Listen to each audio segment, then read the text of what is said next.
High hi friends, friends. আশা করি আপনারা সবাই ভালো আছেন। আপনাদের সবার ভালোবাসা নিয়ে কিন্তু আবার আমরা আজকে চলে এসেছি বন্ধুরা।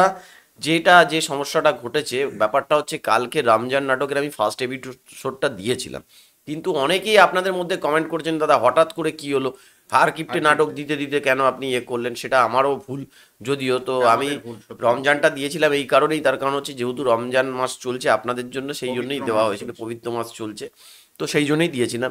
যাই হোক, আজকে কিন্তু আবার হারকিপ্টে নাটকের আমরা 1 থেকে 5 অবধি অলরেডি দেখে নিয়েছি, আজকে 6 থেকে 10 প্রথম পর্বটা দেখে নেবো। তো চলুন বন্ধুরা, ভিডিওটা দেখে নিই। ওপেন। কি ব্যাপার? কি ব্যাপার, একটু আসেন। একটু আসেন। আপনার যে দর্শনই পাওয়া যায় না, মহা ব্যস্ত হয়ে গেছেন না? মহা ব্যস্ত হয়ে গেছেন না? না, ব্যস্ত আর কি নিয়ে থাকবো? ব্যস্ত আর কি নিয়ে থাক। ব্যস্ত জানিয়ে থাকতে চাইছিলাম, সেটা তো আর আপনি হবের দেন নাই। ও, লেখাপড়া করে সরকারি অফিসার হয়ে ব্যস্ত থাকতে চাইছিলে, তাই তো? সে কথা আর এখন কয়া কি হবি? চাকরি তো দূরের কথা, আপনি তো ম্যাট্রিক পরীক্ষাটাই দিলেন না। করবে সরকারি চাকরি, সেই জন্যই লেখাপড়া। তো তার জন্য আমি খরচ করবে যাব কিসের জন্যে?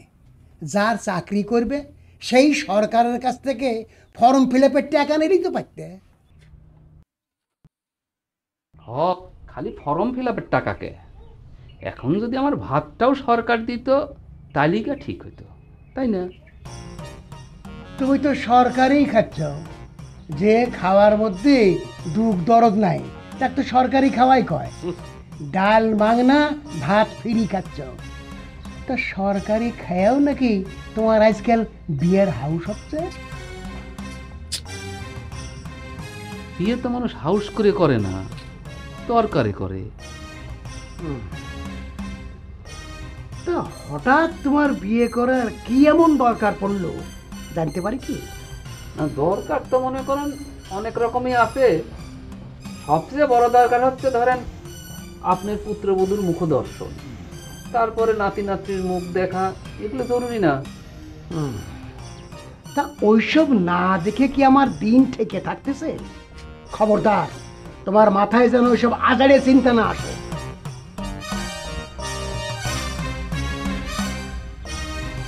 ইহকালের দিন না হয় যাচ্ছে, কিন্তু পরকালের জন্যই তো বংশরক্ষা দরকার।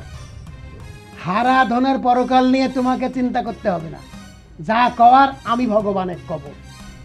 নাতি নাতনির মুখ দেখে সঙ্গে যাওয়া আমার ঠেকা নাই। এই সংসার চালাতে আমি পথের ফকির হয়ে যাচ্ছি, আর তুমি বিয়ের চিন্তায় বাবুগিরি করে বেড়াবা, তা তুমি মেনে নেবো না? তাহলে দেখে শুনে একটা ঘর জামাই থাকার মতো বিয়ে ঠিক করে নেই। আপনার পরকাল নিয়ে চিন্তা না থাকতে পারে, কিন্তু আমার তো নরকের ভয় আছে।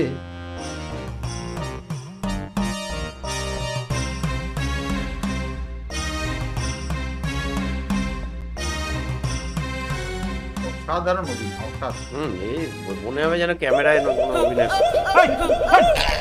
দেওরা অত জোরে হাঁটতেছে, ওকে খিদে বেশি লেগে যাবে নি?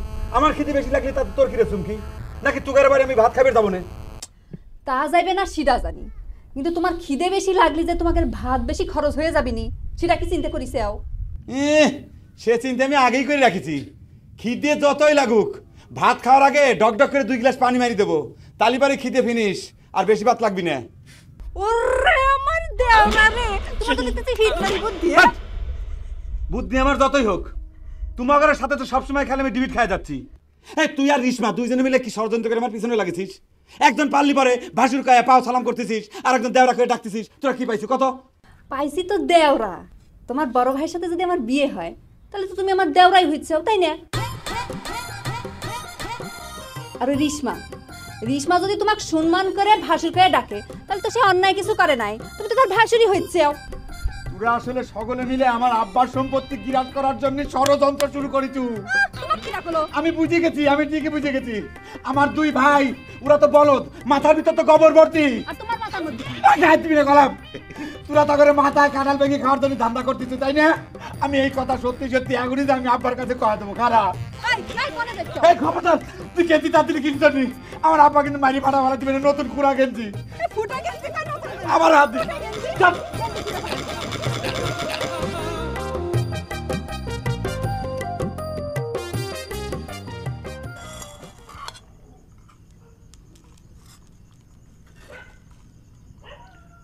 ডাইলের মধ্যে কি তেলের জাহাজ ডুবিয়ে দেওয়া হয়েছে?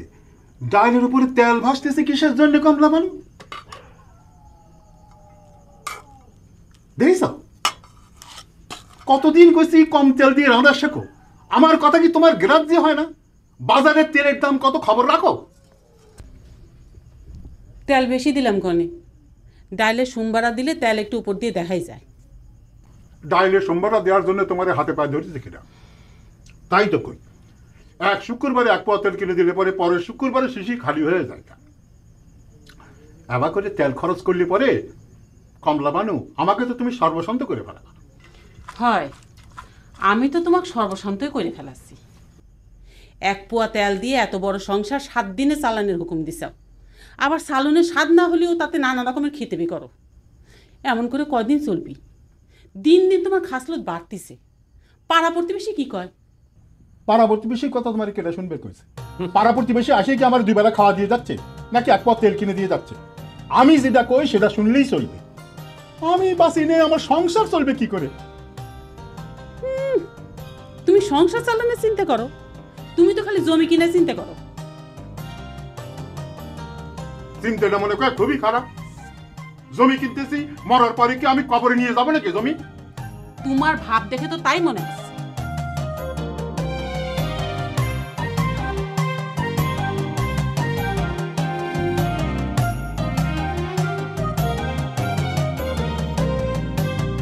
কেন নহর, তোরা এসব কি শুরু করেছ রে? তোকে লজ্জা শরম বলে কিছু নাই? তুই কি আমার শাসন করতেছ রে বহর? তুই আমার নাম ধরে ডাকতিস মানে? ইচ্ছা হলো তাই ডাকলাম।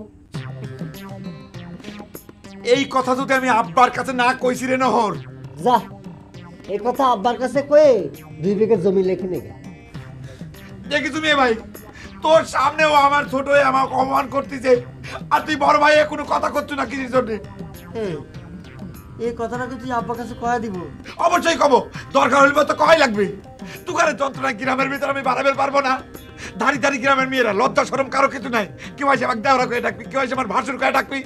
এই কথাও যদি আমি আব্বার কাছে না কয়া দিছি তাহলে পরে আমার নাম বহন না। ও এখনো তুই আব্বার কাছে এই কথা কসনি? যা শিগগিরই যা, আরো 2 বিঘা জমি বেশি পাই যাবি না, যা। এই জানা, জমির উপর আমার কোনো লোভ নাই। আমার আব্বার জমির উপর লোভ আছে এই গ্রামের পাড়া প্রতিবেশী করে।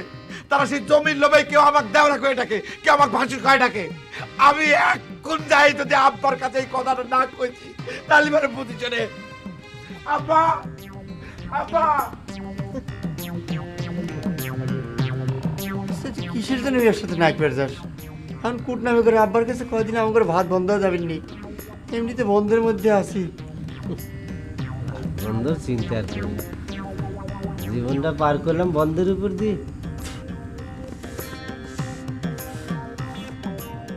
পরনিন্দা পরচর্চা সদা ভালোবাসে, মিলিলে সঙ্গিনী সদা সেই সবে ভাসে। পুরুষের পরিহাসে উল্লসিত অতি, পাপ পুণ্য সদা মন নষ্ট পথে মতি। দিবা ভাগে নিদ্রা যায় ক্রোধে অহংকার, আলস্য কলহে মিথ্যা অনার্য ব্যবহার। পরনিন্দা পরচর্চা সদা ভালোবাসে, মিলিলে সঙ্গিনী সনে সেই সবই ভাসে। এ রাম, আমি উপেশ হয়েছি শুস না। মা লক্ষ্মীর সামনে অর্ধেক গুড়ের বাতাসা দিছু, এতে কি মা লক্ষ্মীর মন সন্তুষ্ট হবে না রে শিবানী? মা লক্ষ্মী তোর মতো এত হাবাইতে না, যার যেমন সামর্থ্য মা তাতেই খুশি। আসল কথা হচ্ছে ভক্তি, যে যেমন ভক্তি করে রাখতে পারে মা তাতেই সন্তুষ্ট হয়। এত কষ্টের উপেশ পাঁচালি এসব পড়িয়া অন্যের ঘরের লক্ষ্মী লাভ কি তোর রে শিবানী? আবার তুই এসে আজারের কথা শুরু করলু, তাই না? আর কে রে, তুই অন্যের ঘর করছো কিসের জন্যে? এটা আমার বাপের ঘর না? মেয়েগারে স্বামীর ঘর ছাড়া দুনিয়ার সব ঘরই অন্যের। সব মেয়ে কথাটা বোঝে, খালি তুই বুঝিস না। আমার এত বোঝা লাগবি না, তুই এখান থেকে যা, আমাকে পাঁচা লিখে শেষ করবি দে তো দাদা। বোঝা তো লাগবি রে শিবানী, কিন্তু যখন বুঝবো তখন আর কিছুই করার থাকবি না। ইহকালের কথা বাদই দিলাম, কিন্তু পরকালের চিন্তাটা তো করা লাগবে। তুই এই সময় পরকালের বুঝ দিবি, হ্যাঁ? কি বানিস? যেখানে সেখানে যাত্রার হাতে যা খাচ্ছু, পেঁয়াজ রসুন কিচ্ছু বাজ বিচার নাইছি, আর তুই আইস আমার পরকাল শিখেবেন। শোনে, পেঁয়াজ রসুন খাইলে তো পরকাল নষ্ট হয় না রে শিবানী। আমার কথা তো তুই বিশ্বাস করবো না, তাও তো কই কথাটা। এই যেসব উপেশ পার্বণ যত কিছুই কর, মানুষ যদি আসল কামটা না করে না, তার পরকালের মুক্তি হয় না। তুই এখন কি করবো আমি জানি, বিয়ের কথা কব তো, যা এখান থেকে, আমার আসল কাম লাগবে না। আমি তো জানতাম শিবানী তুই আমার কথা বিশ্বাস করবি না। শোনে, শাস্ত্রে আছে মানুষ মরার পর সে যতই পুণ্যবান হোক, পুত নামক একটা ছোট্ট নরকে তার যাওয়াই লাগে। আর পুত্ররা পিণ্ডি না দিলে সেখান থেকে তো মানুষের মুক্তি নাই। ও বেকারি শাস্ত্র নিয়ে আইসো আমার কাছে, তাই না ভূপেন?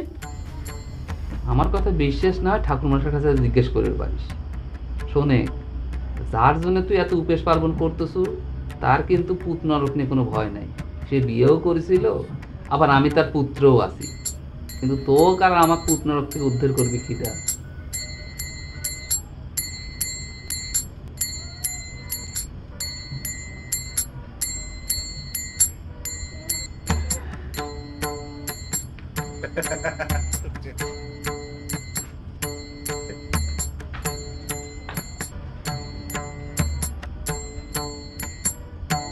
চিন্তায় পড়ে গেছে। সত্যি তো বন্ধুরা চলুন 6 থেকে 10-এর প্রথম পর্বটা দেখে নিলাম। অসাধারণ কিন্তু পর্ব এইভাবে চলতে থাকবে এখন হারকিপ্টে নাটকের।